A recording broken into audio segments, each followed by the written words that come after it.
श्री शिवाय नमस्तुभ्याम, हर हर महादेव। कैसे हैं आप सब? देखिए, मात्र आंकड़े का फूल आपको अर्पित करना है और आपके जीवन की सारी परेशानियां दूर हो जाएगी। आंकड़े के फूल को अर्पित करने वाला विशेष शुभ दिन आ चुका है, जो कि है शुक्रवार की प्रदोष का दिन। देखिए, हम सभी जानते हैं कि 22 मार्च को शुक्रवार का दिन है और 22 मार्च को प्रदोष की तिथि पड़ रही है, क्योंकि प्रदोष काल इसी दिन है।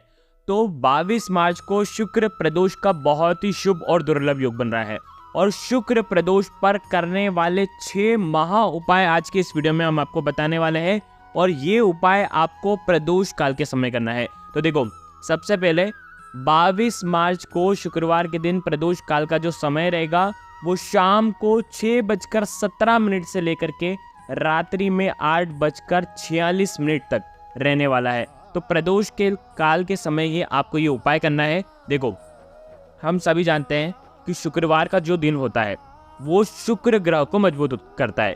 शुक्र ग्रह को प्रसन्न करने के लिए आप ये उपाय करते हैं। शुक्र ग्रह अगर मजबूत होता है तो जीवन में धन, वैभव, ऐश्वर्य, कीर्ति की प्राप्ति होती है। आपका नाम, यश, कीर्ति फैलती है।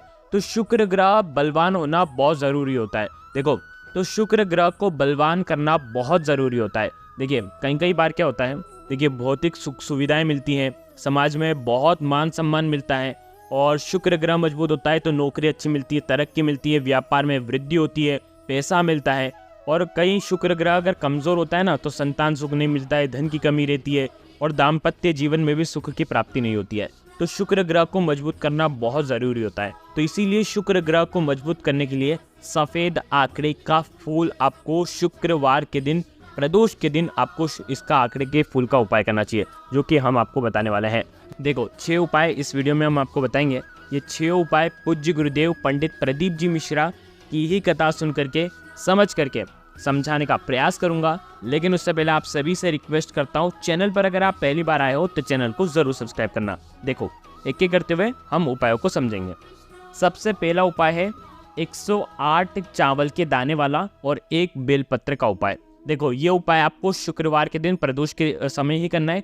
हो सके तो प्रदोष काल के समय करना, नहीं तो सुबह से लेकर के शाम तक कर सकते हैं। देखो, करना क्या है, 108 चावल के दाने आपको गिन लेना है, ठीक है। गिन करके, और विशेष ध्यान रखना, खंडित चावल के दाने नहीं होने चाहिए, टूटे हुए चावल के दाने का उपयोग आप नहीं करेंगे, ठीक है। साथ में आपको लेना है तांबे के पात्र के अंदर जल और साथ में लेना है थोड़ा सा कच्चा दूध, ठीक है। अब आप क्या करेंगे, ये तीनों सामग्री लेकर के भगवान शिव के मंदिर में जाएंगे शुक्र प्रदोष के दिन और एक एक चावल का दाना इदम अक्षतम ओम नमः शिवाय, इदम अक्षतम ओम नमः शिवाय, इदम अक्षतम ओम नमः शिवाय, इस मंत्र का जाप करते हुए एक एक चावल भगवान शिव के शिवलिंग पर आपको अर्पित करना है। आगे आपको बात सुन में, इस प्रकार से 108 चावल के दाने आपको अर्पित करना है और इसके बाद चावल के दाने अर्पित करने से शुक्र ग्रह मजबूत होता है। शुक्र ग्रह अगर मजबूत होता है तो जीवन में सुख समृद्धि स्वतः ही चली आती है। उसके बाद कच्चा दूध आपको भगवान शिव के शिवलिंग पर श्री शिवाय नमस्तुभ्यम का जाप करते हुए आपको अर्पित करना है। जो चावल के दाने आपने अर्पित करे थे ना, उन्हीं के ऊपर आपको कच्चा दूध अर्पित करना है।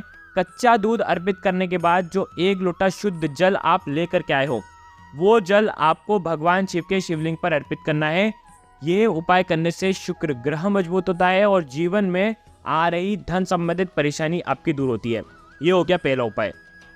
अब हम बात करते हैं दूसरे उपाय की। देखो, ये उपाय भी शुक्र ग्रह को मजबूत करने के लिए है। साथ ही साथ अगर आपके घर परिवार में बहुत ज़्यादा लड़ाई झगड़े चलते हैं, घर परिवार में बहुत ज़्यादा क्लेश है, या घर में कोई भी ऐसा व्यक्ति हो जिसको बहुत ज़्यादा परेशानी है, यानी कि बहुत ज़्यादा तकलीफ है, तो उसके लिए भी आप ये उपाय कर सकते हैं। देखो, करना क्या है, आपको कच्चा सूत का धागा लेना है, ठीक है। कच्चा सूत जो आता है ना, छोटा सा ही आपको कच्चा सूत का धागा लेना है। साथ में आपको 7 बेलपत्र लेने हैं। बेलपत्र कहीं से भी खंडित नहीं होने चाहिए। बेलपत्र भगवान शिव के मंदिर में आसानी से मिल जाएंगे। चढ़े हुए बेलपत्र का भी आप उपयोग कर सकते हो।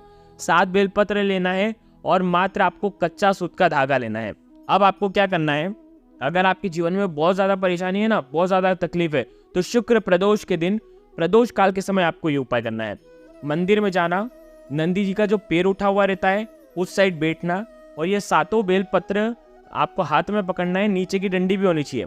फिर उसके बाद ये नीचे की जो डंडी है ना, यहाँ पर आपको कच्चा सूत आपको 7 बार लपेटना है। आपका नाम और गोत्र बोल करके यानी कि आपका नाम और गोत्र 7 बार आपको बोलना है और 7 बार लपेटना है।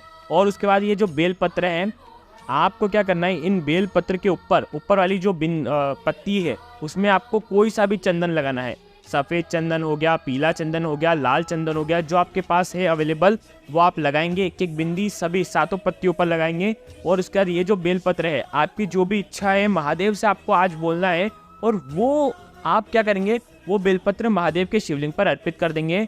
और यकीन मानिए ये उपाय जो भी व्यक्ति इस प्रदोष के दिन, प्रदोष काल के समय करता है, उसके जीवन के सारे विघ्न जो हैं वो निश्चित तौर पर दूर होते हैं। तो ये तीसरा उपाय भी आप आज के दिन कर सकते हैं।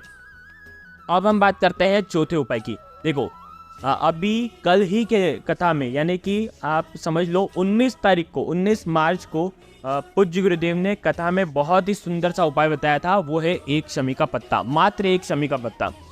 प्रदोष काल के समय एक शमी का पत्ता आपको भगवान शिव के शिवलिंग में, या तो मंदिर में जाकर के शिवलिंग पर अर्पित कर दीजिए, या तो आप घर पर, अगर घर पर शिवजी हैं तो घर पर भी आप ये शमी का पत्ता अर्पित कर सकते हैं। अगर घर पे शिवजी नहीं है तो आप घर के गमले में पार्थिव शिवलिंग का निर्माण करके, और पार्थिव शिवलिंग का निर्माण जैसे करोगे उसके बाद आप एक शमी का पत्ता अर्पित करें। और उसके बाद अगर पार्थिव शिवलिंग का निर्माण कर रहे हैं तो शमी का पत्ता अर्पित करने के बाद वापस से आपको विसर्जन करना है 1 लोटा जल अर्पित करके।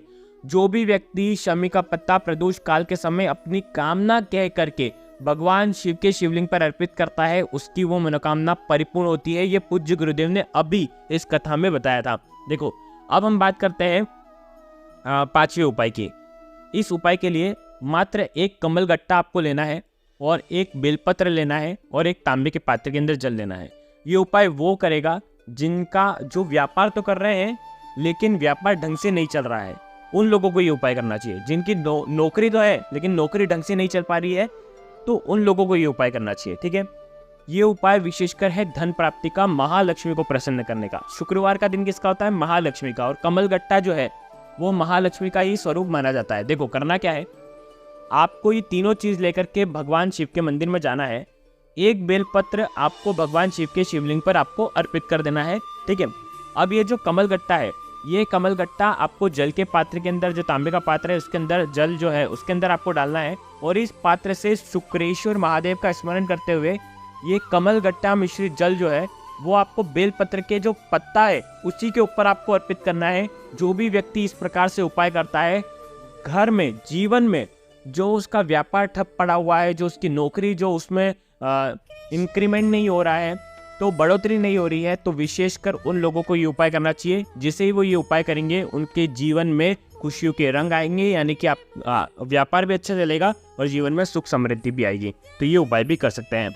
अब हम बात करते हैं इस वीडियो का आखिरी और अंतिम उपाय, छठा उपाय, जो कि है आंकड़े के फूल का उपाय। देखो प्रदोष के दिन, शुक्रवार का प्रदोष पड़ा है, तो आपको आंकड़े का सफेद पुष्प लेकर के आना है, मंदार का सफेद पुष्प, और साथ में तांबे के पात्र के अंदर जल। आपको क्या करना है, 1 लाओ, 3 लाओ, 5 लाओ, 7 लाओ, जितनी आपकी इच्छा हो इतने आप आंकड़े के पुष्प लेकर के आ सकते हैं। आंकड़े के पुष्प आपको अर्पित करना है प्रदोष काल के समय। देखो जितने भी आप पुष्प लेकर के आए हो, साथ में तांबे का पात्र है, वो ले जा करके भगवान शिव के मंदिर में जाना, और 1 लोटा जल सबसे पहले भगवान शिव के शिवलिंग पर आपको अर्पित कर देना है। और आंकड़े के जो फूल है वो आपके दोनों हाथ में रखना है आपको, सफ़ेद आंकड़े का फूल। ठीक है, और उसके बाद धन संबंधित परेशानियों को दूर करने की आपको प्रार्थना करनी है। आपके जीवन में कैसा भी मतलब आपके जीवन में अगर धन के स्तोत्र है ही नहीं, तो विशेषकर ये उपाय करना, ये उपाय से सबसे ज़्यादा खास है।